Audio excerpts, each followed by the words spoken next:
Hello friends, today we are going to start a new topic teleconferencing. आज हम teleconferencing के विषय में पढ़ेंगे जो आपका है यूनिट 4 का पेपर कोड है B203 education technology and ICT से। तो आज का हमारा विषय है टेलीकॉन्फ्रेंसिंग। टेलीकॉन्फ्रेंसिंग में हम सबसे पहले टेलीकॉन्फ्रेंसिंग का अर्थ, उसका परिचय, फिर उसके बाद टेलीकॉन्फ्रेंसिंग के प्रकार, फिर टेलीकॉन्फ्रेंसिंग में शैक्षिक लाभ, फिर टेलीकॉन्फ्रेंसिंग की हानियां या सीमाओं के बारे में विस्तार पूर्वक पढ़ेंगे। तो नाउ हम बात करते हैं सबसे पहले टेलीकॉन्फ्रेंसिंग के परिचय की, कि जो टेलीकॉन्फ्रेंसिंग है वो कैसे भारत में आया। ठीक है, तो टेलीकॉन्फ्रेंसिंग के रूप में अति उन्नत इलेक्ट्रॉनिक उपकरणों का उपयोग करके आज यह पूरी तरह संभव हो गया है कि हजारों लाखों किलोमीटर दूर बैठे हुए, चाहे वो हजारों हो, लाखों किलोमीटर, कितनी भी दूरी पर व्यक्ति बैठे हो, लोग बैठे हुए हैं, व्यक्ति उसी तरह संभाषण, वार्तालाप तथा संवादों में रत रहते हैं जैसे कि वे एक ही छत के नीचे बैठे कॉन्फ्रेंस हॉल में आवश्यक अंतः संप्रेषण कर रहे हो या कोई भी अंतःक्रिया कर रहे हो। तो टेलीकॉन्फ्रेंसिंग प्रणाली के ऐतिहासिक उद्गम, यानी कि टेलीकॉन्फ्रेंसिंग का जो उद्गम है, जो विकास हुआ है, वो सबसे पहले कहाँ हुआ था? अमेरिका में टेलीफोन तथा टेलीफोन पिक्चर फ़ोन के जरिए 1960 में प्रारंभ हुआ था। कब हुआ था? अमेरिका में हुआ था सबसे पहले एक टेलीफोन पिक्चर के जरिए, फ़ोन के जरिए 1960 में। ठीक है, और भारत में कब आया? 1980 के दशक तक भारत में टेलीकॉन्फ्रेंसिंग का प्रायोगिक स्तर पर थी, यानी कि उसके ऊपर एक्सपेरिमेंट किया जा रहा था, प्रायोगिक स्तर पर थी। यानी कि तब उस समय हम कौन सी कॉन्फ्रेंसिंग का यूज़ करते थे? सिर्फ ओनली श्रव्य कॉन्फ्रेंसिंग का। ठीक है, सुनने वाली कॉन्फ्रेंसिंग का। तो नाउ हम बात करते हैं वास्तव में टेलीकॉन्फ्रेंसिंग दूर दूर बैठे हुए दो या दो से अधिक लोगों के मध्य वास्तविक समय अंतःक्रिया, रियल टाइम इंटरेक्शन होती है। नाउ अब हम बात करते हैं टेलीकॉन्फ्रेंसिंग का अर्थ व परिभाषा, यानी कि मीनिंग एंड डेफिनेशन। टेलीकॉन्फ्रेंसिंग एक ऐसा इलेक्ट्रॉनिक माध्यम है जो 3 या 4 व्यक्तियों के मध्य दो या अधिक स्थानों से किसी विषय पर वार्ता में भाग ले सकते हैं। यानी कि टेलीकॉन्फ्रेंसिंग कैसा है, कैसा माध्यम है? एक इलेक्ट्रॉनिक माध्यम है जिसमें 2 या 2 से अधिक व्यक्ति आपस में 2 या 2 से अधिक स्थानों, कहीं पे भी इधर उधर भिन्न भिन्न स्थानों में एक ही विषय के ऊपर आपस में वार्तालाप कर सकते हैं। टेलीकॉन्फ्रेंसिंग एक श्रव्य विधि है जो भाग लेने वालों के मध्य तुरंत सूचनाओं का आदान प्रदान करती है। नाउ बात करते हैं कि जो टेलीकॉन्फ्रेंसिंग है, उस टेलीकॉन्फ्रेंसिंग शब्द को दूर संवाद प्रणाली या दूर संभाषण प्रणाली भी कहा जाता है। टेलीकॉन्फ्रेंसिंग मीन्स एक दूसरे से दूर होते हुए भी प्रतियोगियों के बीच संवाद बनाए रखना टेलीकॉन्फ्रेंसिंग कहलाती है। टेलीकॉन्फ्रेंसिंग एक ऐसी इलेक्ट्रॉनिक प्रणाली है जिसमें 2 या 2 से अधिक व्यक्ति दूर बैठे अपनी इच्छित विषय पर, यानी कि वो अपने कोई भी ऐसा टॉपिक है जिसके ऊपर आपस में क्या करते हैं? डिस्कस करते हैं। किसी भी टॉपिक के ऊपर संबंधित चर्चा परिचर्चा में भाग लेते हैं, डिस्कस करते हैं, अपनी बात एक दूसरे को कहते हैं, दूसरों की बात सुनते हैं और उन पर तुरंत प्रतिक्रियाएं करते हैं, रिस्पॉन्सेज करते हैं, सुझाव देते हैं, अपने जो भी उनके व्यूज़ हैं वो देते हैं, अभिमत प्राप्त कर सकते हैं एवं आवश्यक सूचनाओं का आदान प्रदान कर सकते हैं। दूरवर्ती शिक्षा के लिए शैक्षिक टेलीकॉन्फ्रेंसिंग एक सशक्त माध्यम के रूप में प्रयुक्त किया जा सकता है। इसमें कई प्रकार के माध्यमों का प्रयोग किया जाता है और पारस्परिक समूह के द्वारा 2 पक्षीय प्रसारण संप्रेषण की सुविधा होती है।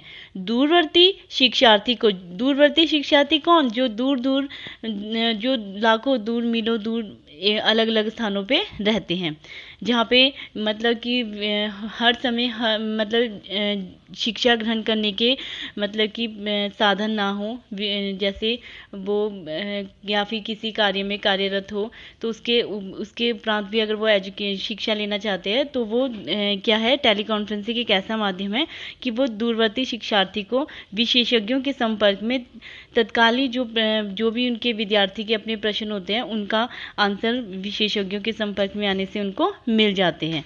टेली कॉन्फ्रेंसिंग के लिए एक से अधिक टेलीफोन लाइनों की आवश्यकता होती है और या पारस्परिक संबंधित युक्तियों की आवश्यकता। पारस्परिक संबंधी युक्तियाँ कौन सी, टेक्निक्स मीन्स जैसे ये आपका स्मार्टफोन हो गए, ये सभी क्या है, संबंधित युक्तियों की आवश्यकता होती है, जिसको संपर्क विधि भी कहा जाता है।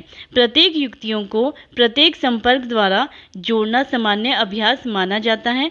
संपर्क के लिए हाथों के सेट, शीर्ष सेट, स्पीकर फोन तथा रेडियो टेलीफोन आदि की जरूरत पड़ती है। अब नीचे एक डायग्राम बना है ना, इसमें जितने भी देखो जितने भी ये सर्कल किए, ये सभी क्या है, दूर एक दूसरे से बहुत दूरी पर व्यक्ति बैठे हैं, लेकिन ये कहीं ना कहीं किसी न किसी तरह से आपस में ये कॉन्फ्रेंसिंग के थ्रू जुड़े हुए हैं। लेकिन इनके ये किसके थ्रू जुड़े हुए हैं, टेलीफोन लाइनों के माध्यम से ये आपस में एक दूसरे के साथ जुड़े हुए हैं, अपने विचारों का आदान प्रदान करते हैं। किसी मतलब जिस भी टॉपिक में उन्हें चर्चा करनी है, डिस्कशन करना है, उसमें आपस में डिस्कस करते हैं। फिर हम बात करते हैं उसकी परिभाषा की। डॉक्टर कुलश्रेष्ठ एवं सिन्हा के अनुसार इन्होंने क्या कहा था कि टेली कॉन्फ्रेंसिंग के बारे में, टेली कॉन्फ्रेंसिंग वास्तव में दूर दूर बैठे हुए दो या दो से अधिक के मध्य वास्तविक समय अंतःक्रिया होती है। जैसे आपको मैंने पीछे भी बताया, रियल टाइम कॉन्फ्रेंसिंग होती है। नाउ अब हम बात करते हैं टेली कॉन्फ्रेंसिंग के प्रकारों की, types of tele conferencing. There are 3 types of tele conferencing. First one is audio tele conferencing, second is video teleconferencing and third is computer teleconferencing. अब हम बात करते हैं पहले फर्स्ट कॉन्फ्रेंसिंग की, ऑडियो टेलीकॉन्फ्रेंसिंग की। ऑडियो मीन्स श्रव्य teleconferencing की। ऑडियो टेलीकॉन्फ्रेंसिंग तो वास्तव में व्यक्ति से व्यक्ति तक टेलीफोन का स्वाभाविक प्रसार है, यानी कि एक व्यक्ति से दूसरे व्यक्ति को नॉर्मली जो हम फ़ोन करते हैं, कॉन्फ्रेंसिंग के थ्रू लगाते हैं, वो है, ठीक है, जिसमें 2 या 2 से अधिक लोगों द्वारा चर्चा की जाती है। टेली कॉन्फ्रेंसिंग के लिए जब श्रव्य माध्यमों का प्रयोग किया जाता है तो उसे श्रव्य टेली कॉन्फ्रेंसिंग कहते हैं। श्रव्य मीन्स सिर्फ हम सुनना, एक दूसरे की बातों को सुन सकते हैं, समझ सकते हैं, उनके ऊपर प्रतिक्रियाएं कर सकते हैं। दूरस्थ शिक्षण संस्थानों में ऑडियो टेलीकॉन्फ्रेंसिंग का ही अधिक प्रयोग किया जाता है। सन 1980 में ऑडियो कॉन्फ्रेंसिंग प्रायोगिक स्तर पर था। श्रव्य टेलीकॉन्फ्रेंसिंग में कई टेलीफोन लाइनों को इलेक्ट्रॉनिक स्विच विधि द्वारा आपस में संयुक्त किया जाता है। ब्रिज से साथ जो श्रव्य उपकरण प्रयोग किए जाते हैं उनमें प्रमुख handset, headphone, speakerphone, radio telephone, microphone, speaker आदि युक्तियों को शामिल किया जाता है। नाउ अब हम बात करते हैं दूसरी कॉन्फ्रेंसिंग की, वीडियो कॉन्फ्रेंसिंग। जैसे कि ये नाम से स्पष्ट होती, वो थी आपकी ऑडियो। ऑडियो मीन्स सुनना, सिर्फ श्रव्य, सिर्फ हम सुन सकते थे। लेकिन वीडियो कॉन्फ्रेंसिंग में क्या होता है, वीडियो ये नाम से स्पष्ट हो रही है, वीडियो मीन्स कोई भी किसी भी तरह की मतलब हम वीडियो भेज सकते हैं, जैसे कोई भी ग्राफ हो गया, पिक्चर होगी, इमेजेस होगी, ये चीज़ें, ठीक है। वीडियो कॉन्फ्रेंसिंग में टेलीफोन तथा श्रव्य साधनों का प्रयोग करके आमने सामने बात की जा सकती है। यह टेली कॉन्फ्रेंसिंग श्रव्य कॉन्फ्रेंसिंग की अपेक्षा अधिक उपयोगी होती है, क्योंकि इसमें हम वीडियो के साथ साथ ऑडियो की भी सुविधा उपलब्ध होती है, यानी कि इसमें हम सुन भी सकते हैं और देख भी सकते हैं। वीडियो कॉन्फ्रेंसिंग एक मार्गी अथवा द्विमार्गी भी हो सकता है, किंतु एक मार्गी वीडियो टेलीकॉन्फ्रेंसिंग अधिक प्रचलित है। द्विमार्गी क्यों नहीं है, क्योंकि द्विमार्गी सुविधा बहुत अधिक व्ययशील होती है, उसमें बहुत अधिक खर्चीली होती है, उसमें बहुत अधिक व्यय करना पड़ता है। इस वजह से यह कॉन्फ्रेंसिंग दूर दराज के विद्यार्थियों को अधिक प्रभावशाली बनाने में सहायता करती है। छोटे बड़े समूह के अनुसार इस प्रणाली को समायोजित किया जाता है। या तो फिर आप 2 या 2 से अधिक व्यक्ति आपस में वार्तालाप करते हो, या 2 या 3 व्यक्ति। ठीक है, उसके बाद नाउ हम बात करते हैं थर्ड कॉन्फ्रेंसिंग की, कंप्यूटर टेलीकॉन्फ्रेंसिंग। कंप्यूटर टेलीकॉन्फ्रेंसिंग का सबसे अधिक प्रभावशाली ढंग है। यह कंप्यूटर तकनीकी का उपयोग करके प्रतियोगी कौन हुए, जैसे मैंने आपको कॉल की, उसके थ्रू हम आपस में अगर वीडियो वो कर रहे हैं, टेलीकॉन्फ्रेंसिंग कर रहे हैं, तो हम तीसरे व्यक्ति को भी आपस में जोड़ देते हैं। तो हमारे साथ जो व्यक्ति अदर जुड़ रहे हैं वो क्या हुए, प्रतियोगी को एक दूसरे के साथ संप्रेषण करने में सहायता करता है। हम जो भी हमारे प्रतियोगी होते हैं, हम प्रतियोगियों को लिखित सामग्री और किसी भी प्रकार का रेखा चित्र, ग्राफ प्रेषित कर सकते हैं। ठीक है, प्रेषित या भेज सकते हैं, जिन्हें वे निजी कंप्यूटर की सहायता से ग्रहण कर सकते हैं। कंप्यूटर टेलीकॉन्फ्रेंसिंग से हम वेब कैमरे द्वारा बातचीत कर रहे लोगों के चेहरे और उनकी क्रियाएं देख सकते हैं। किसके थ्रू, वेब कैमरों के थ्रू। अगर हम कंप्यूटर टेलीकॉन्फ्रेंसिंग के थ्रू वेब कैमरों का यूज़ करते हैं तो हम जिससे बातचीत कर रहे हैं हम उनका फेस भी देख सकते हैं और क्रियाएं भी कर सकते हैं, मतलब क्या क्रियाएं कर रहे हैं वो भी हम देख सकते हैं। ठीक है, इसके अतिरिक्त इसमें लोग अपनी सुविधा के अनुसार भिन्न भिन्न समय पर भाग ले सकते हैं। भिन्न भिन्न समय मतलब ज़रूरी नहीं है कि अगर मैंने अभी आपको कंप्यूटर कॉन्फ्रेंसिंग की है तो उस समय आप ऑनलाइन हो, आप उस चीज़ को बाद में भी देख सकते हो। अपनी सुविधा के अनुसार भिन्न भिन्न समय पर भी भाग ले सकते हैं। इसमें भेजे गए संदेश को प्रतिभागी द्वारा सुरक्षित कर लिया जाता है, जिसे वह जब उसे कंप्यूटर पर काम करने के लिए समय और अवसर मिले कभी भी ग्रहण कर सकता है। यानी कि हमने कोई भी संदेश भेजा है, कोई भी ग्राफिक भेजे है, वीडियो भेजे है, कुछ भी भेजा है, रेखा चित्र भेजा है, तो वो उसको जब उसे समय लगे प्रतिभागी को, वो उस समय भी उस चीज़ को ग्रहण कर सकता है।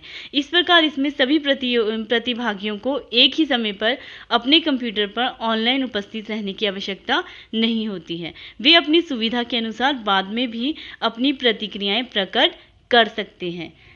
ठीक है, ये थे आपके टाइप्स ऑफ टेलीकॉन्फ्रेंसिंग। नाउ अब हम बात करते हैं टेलीकॉन्फ्रेंसिंग के लाभ की, एडवांटेजेस ऑफ टेलीकॉन्फ्रेंसिंग या फीचर्स ऑफ टेलीकॉन्फ्रेंसिंग। तो जो इसका पहला लाभ है उसके बारे में बात करते हैं। पहला लाभ है तत्कालिक पृष्ठपोषण, इमीडिएट फीडबैक। इसमें क्या होता है, कोई अगर हम किसी भी प्रकार की कॉन्फ्रेंसिंग करते हैं, जैसे हम आपस में बातचीत कर रहे हैं, ठीक है, अगर हम अपना सुझाव, अगर कोई भी व्यक्ति गलत बोलता है, अब गलत सुझाव देता है, गलत प्रतिक्रिया करता है किसी भी विषय के ऊपर, तो हम उसे क्या करते हैं, तुरंत फीडबैक देते हैं, इमीडिएट उसी समय फीडबैक दिया जाता है। ठीक है, नंबर 2, परस्पर क्रियाशील संप्रेषण यानी कि इंटरेक्शन कम्युनिकेशन। इसमें क्या होता है कि हम कोई भी कॉन्फ्रेंसिंग कर रहे हैं, वीडियो, ऑडियो या कंप्यूटर, कोई भी कॉन्फ्रेंसिंग कर रहे हैं, तो इसमें क्या रहता है कि हम जो अपने विचारों का आदान प्रदान करते हैं, इंटरेक्शन वो क्या आती है, हमारे आपस में इंटरेक्शन होती है, पारस्परिक इंटरेक्शन यानी कि पारस्परिक संप्रेषण हो रहा है। ठीक है, उसके बाद है नंबर 3, भिन्न भिन्न स्थान। हम जो कॉन्फ्रेंसिंग करते हैं वो भिन्न भिन्न 2 या 2 से अधिक स्थानों पे, 2 या 2 से अधिक व्यक्ति, 2 या 2 से अधिक स्थानों के भी हो सकते हैं जो कि आपस में कम्युनिकेट करते हैं। नाउ अब हम बात करते हैं इलेक्ट्रॉनिक माध्यम। आपको पता है टेलीकॉन्फ्रेंसिंग कैसा माध्यम है, एक इलेक्ट्रॉनिक माध्यम है, जैसे कि ये किसी स्मार्टफोन के साथ जुड़ा हुआ है या कंप्यूटर के साथ, तो ये सभी चीज़ें क्या है, इलेक्ट्रॉनिक है। नाउ अब हम बात करते हैं नेक्स्ट की, दूरवर्ती शिक्षा के लिए सहायक। जैसे लाखों हजारों मीलों दूर जो भी विद्यार्थी रहते हैं उनके लिए भी यूज़फुल रहता है, शिक्षा के क्षेत्र में सहायक रहता है। नाउ उसके बाद सरल संचालन, जो हम टेलीकॉन्फ्रेंसिंग करते हैं उसको चलाना आसान होता है और इसके थ्रू हम अपने विचारों का आदान प्रदान ईजीली वे में कर सकते हैं। उसके बाद हम बात करते हैं विशेषज्ञों के साथ संपर्क। विशेषज्ञ मीन्स जैसे भी दूर दराज के क्षेत्रों में जो भी विद्यार्थी है, अगर वो किसी भी विषय के ऊपर कोई भी समस्या लेकर बात करते हैं तो विशेषज्ञ क्या होते हैं, या फिर कोई अध्यापक, कोई भी विशेषज्ञ हो सकते हैं जो उनकी समस्याओं को सुन सकते हैं और उनकी समस्याओं का समाधान कर सकते हैं। नाउ अब हम बात करते हैं प्रश्न और उत्तर। ये भी इसमें क्या होता है, जो टेलीकॉन्फ्रेंसिंग होती है इसके मध्य जैसे दूर दराज के क्षेत्र के विद्यार्थी होते हैं वो क्या करते हैं, अगर उनका कोई भी प्रश्न होता है तो वो विशेषज्ञ द्वारा उनके उत्तरों का आंसर प्राप्त कर सकते हैं। फिर उसके बाद बात करते हैं लचीली प्रणाली। टेलीकॉन्फ्रेंसिंग कैसी है? एक लचीली प्रणाली है, क्योंकि इसमें छोटे या बड़े समूह, किसी भी तरह के समूह हम बना सकते हैं, कम कर सकते हैं, ज़्यादा कर सकते हैं। आपस में प्रतिभागी है वो कम भी हो सकते हैं और ज़्यादा भी हो सकते हैं। उसके बाद बात करते हैं सरल समय सारणी। जो हम टेलीकॉन्फ्रेंसिंग के थ्रू बात करते हैं, इसकी जो समय सारणी होती है वो बहुत सरल होती है। ऐसा नहीं है कि हमें एक्यूरेट समय पे ही बात करनी होती है। हम अपने समय के अकॉर्डिंग इसमें हम वार्तालाप कर सकते हैं, विचारों का आदान प्रदान कर सकते हैं ना। उसके बाद नेक्स्ट है आपका उच्च कोटि का अनुदेशन। इसमें क्या होता है कि जैसे दूर दराज के क्षेत्र होते हैं जहाँ पे मतलब जिनसे संपर्क नहीं हो पाता है या वो किसी कार्य में कार्यरत रहते हैं, तो उनको आराम से इंस्ट्रक्शन दी जा सकती है, अनुदेशन दिया जा सकता है। फिर उसके बाद नेक्स्ट बात करते हैं बहुस्तरीय अधिगम। ये क्या टेलीकॉन्फ्रेंसिंग क्या है? बहुस्तरीय अधिगम है, क्योंकि इसमें हम अपने अकॉर्डिंग अपने ग्रुपों को कम, अपने समूहों को छोटा बड़ा दोनों प्रकार का बना सकते हैं। तो ये क्या है? बहुस्तरीय अधिगम है। उसके बाद है सरल संचालन। सरल संचालन यानी कि ये आपको मैंने पहले भी बताया कि टेलीकॉन्फ्रेंसिंग को चलाना बहुत आसान है और इसके द्वारा हम अपने विचारों का आदान प्रदान कर सकते हैं। धन्यवाद। उसके बाद नाउ अब हम बात करते हैं टेलीकॉन्फ्रेंसिंग की कमियों की। Limitation of teleconferencing. ये तो थी आपके एडवांटेजेस ऑफ टेलीकॉन्फ्रेंसिंग। अब हम बात करते हैं टेलीकॉन्फ्रेंसिंग की कमियां, लिमिटेशंस। पहला है पर्याप्त समय और विशेषज्ञों की कमी। आज देखो, आज की जनरेशन, आज के समय में क्या है कि व्यक्ति इतना अपने आप में बिजी है कि उसके पास किसी दूसरे व्यक्ति से भी बात करने का इतना समय नहीं होता है, कि वो इतना पर्याप्त समय नहीं है कि वो दूसरों की बातों को ध्यानपूर्वक सुने, उसके विचारों को समझे और अपने सुझाव उसको दे। तो इसमें क्या होता है, टेलीकॉन्फ्रेंसिंग में एक तो पर्याप्त समय की कमी होती है और विशेषज्ञों की भी कमी होती है। नंबर 2, अधिक खर्चीला।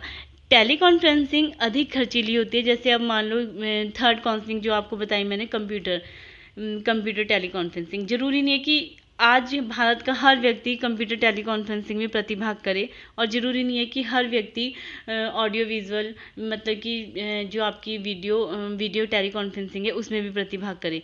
इसको यूज़ करना इसमें बहुत अधिक व्यय होता है और बहुत ही खर्चीली विधि मानी जाती है। उसके बाद है नेक्स्ट, सभी शैक्षिक संस्थानों को लाभ प्राप्त ना होना। इसमें क्या होता है, टेलीकॉन्फ्रेंसिंग में जरूरी है कि हमारे जितने भी शैक्षिक संस्थान हैं सभी को टेलीकॉन्फ्रेंसिंग का लाभ मिले। कई जगह पे नेटवर्क प्रॉब्लम होने के कारण या कई अन्य कठिनाइयां होने के कारण वो क्या करते हैं, टेलीकॉन्फ्रेंसिंग का लाभ प्राप्त नहीं कर पाते हैं ना। उसके बाद बात करते हैं उच्च नेटवर्क की। उच्च नेटवर्क एक टेलीकॉन्फ्रेंसिंग की सबसे बड़ी कमी मानी जाती है, क्योंकि कॉन्फ्रेंसिंग के लिए सबसे पहला और सबसे ज़रूरी होता है नेटवर्क ना होने के कारण आपका क्या होता है, बीच में जब आप लोग एक दूसरे से बातचीत करते हैं, विचारों का आदान प्रदान करते हैं, प्रतिक्रियाएं करते हैं, तो बीच में अगर नेटवर्क प्रॉब्लम आ जाती है तो पूरी आपकी जो कॉल है वो डिस्कनेक्ट हो जाती है और पूरे जो आपका जो विषय वस्तु आपकी चल रही होती है वो पूरी ख़त्म हो जाती है ना। उसके बाद बात करते हैं समस्त प्रतियोगियों की सहमति का होना। अब हम टेलीकॉन्फ्रेंसिंग के थ्रू ये होता है कि अगर हम किसी भी विषय वस्तु के ऊपर या किसी भी कंटेंट के ऊपर बात करते हैं तो ज़रूरी नहीं है कि उस कंटेंट के ऊपर सभी प्रतियोगी हैं वो उसके ऊपर सहमत हो या सभी के विचार एक जैसे मतलब सभी की सहमति हो उस टॉपिक के ऊपर। सबके अपने अपने व्यूज़ होते हैं, जिससे कि क्या होता है वो आपस में एक दूसरे के साथ लड़ना झगड़ना या एक दूसरे के साथ अब्यूजिंग करना शुरू कर देते हैं। तो ये थी टेलीकॉन्फ्रेंसिंग की कमियाँ। धन्यवाद।